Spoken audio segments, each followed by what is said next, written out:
Okay, today we are going to speak about Shiva Lingam, or just Lingam.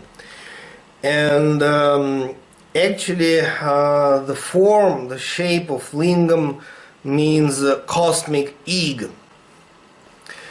And that's by itself very interesting. Okay, let me show to you a couple of them. So I brought a couple of lingas. So this is the white one.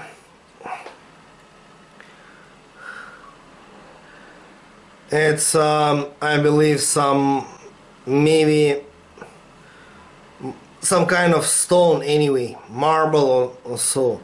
And another one is the extremely beautiful, like this. And there's also stone. That's from the different places of power, like Himalayas, etc. And normally we speak about Shiva Lingam as the symbol of Lord Shiva. But you know, who is Shiva? And there are many levels. How can we understand? And the basic level, which is not bad but slightly primitive, is the Shiva is the guy who lives somewhere, and okay, we have to worship to him to get more power, more money, and more success. Not bad, but basic level. Somewhere on the top is Shiva, means absolute consciousness, means the ultimate source of my self-existence. And this is impersonal. It means just now I told you my, but it's stupid because there is no me as a separate being on the level of Shiva. Shiva means impersonal. It means if we take all living beings together, means absolute consciousness, which is Shiva. And then we can't pray actually on this top level of Shiva. We can't pray because we're not separate. And it's impossible to pray to this absolute consciousness and say, okay, give me more success than to you, because it's absolute consciousness. It's not possible like this. With the middle level spirits, it's possible to pray to angels, spirits, and say, okay, give me more money than to my neighbor.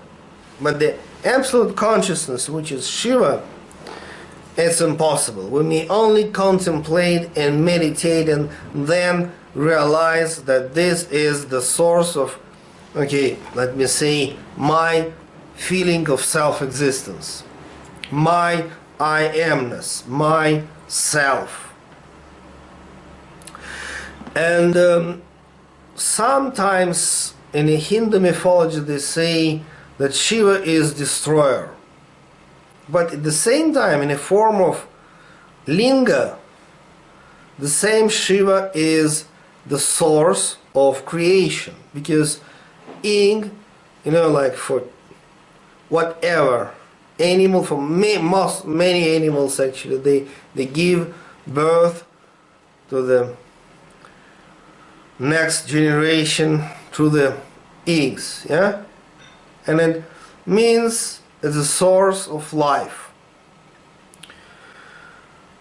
Okay, and actually Sathya Sai Baba, of course, he was very famous because he was also propagating this lingam. Because in middle of 20th century, especially in 60s, in a Shivaratri festival, he was famous to materialize out of his mouth different Shiva Lingams. Then for 70s, 80s and 90s, for 30 years, he stopped. And he restarted this process of materialization of Shiva Lingams from his mouth in 1999. And of course, it will be childish if I'll say that I know how it's happened. Okay, but some old devotees of Sai Baba in 90s, back in 90s, they told me that he, Sathya Sai, told to them how it's happened.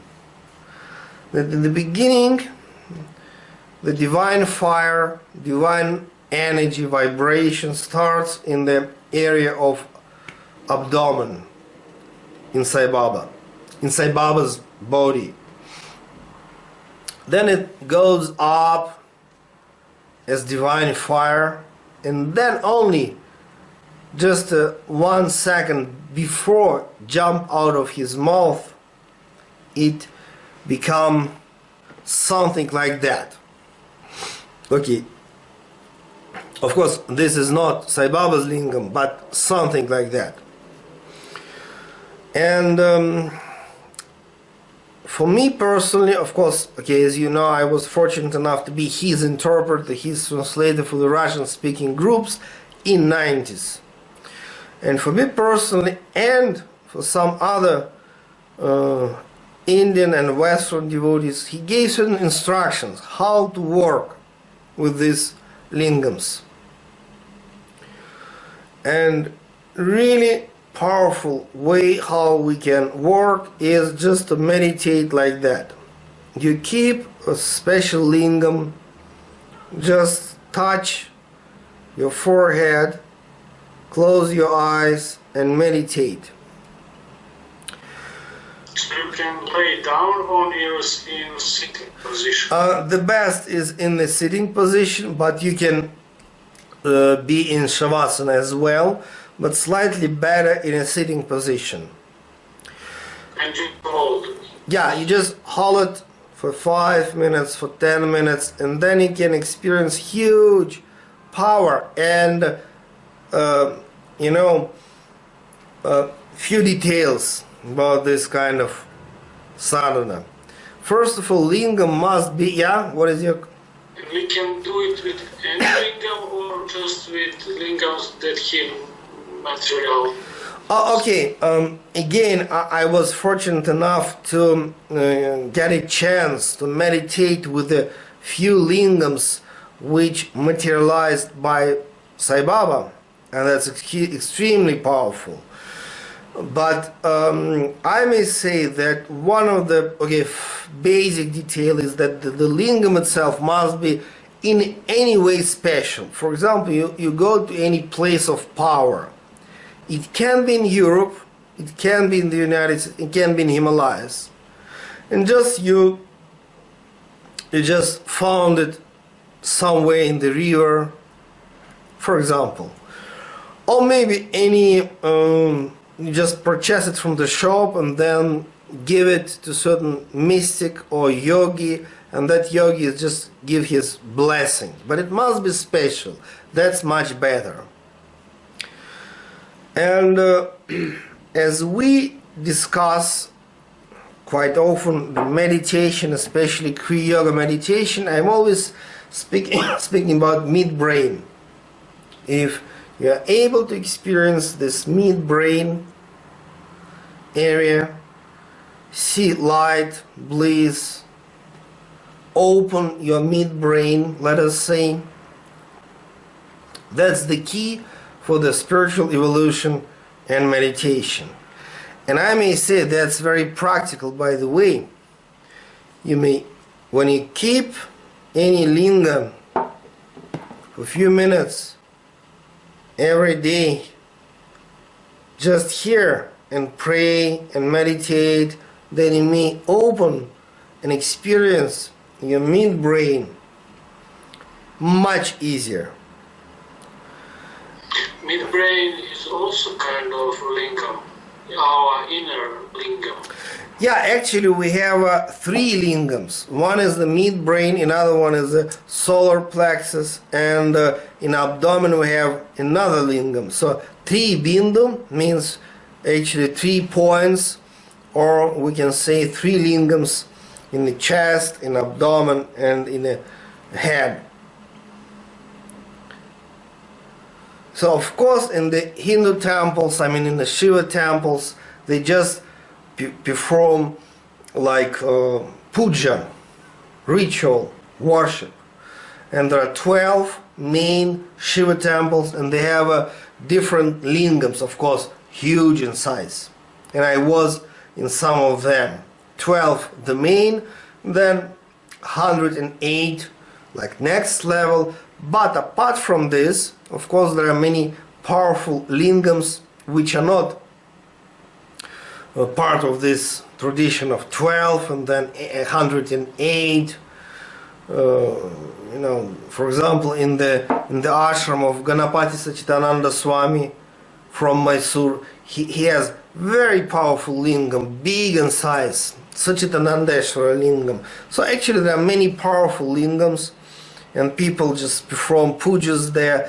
But okay, my approach that puja is very powerful, but still the next step, if you just work it in a more esoteric way. We also don't have equipment for puja here in Europe. No, you see, if you wish to learn puja, it's the same, you know, it's huge art and science. To perform puja is not just, you know, the way you wish. Better to learn it from somebody who knows how to do this. And if you need equipment, easily to buy. I mean, maybe in Europe slightly more difficult, but you don't need any special stuff. All that, you know, plates and glasses you can go and buy. But important is to know how to practice it. But in my life I was practicing puja a lot, mostly for the paduka and the lingams, but I may say in my personal spiritual journey, this advice given by Sathya Sai Baba was extremely powerful. I was practicing a lot of Gayatri mantra with this tool, and it's amazingly helpful.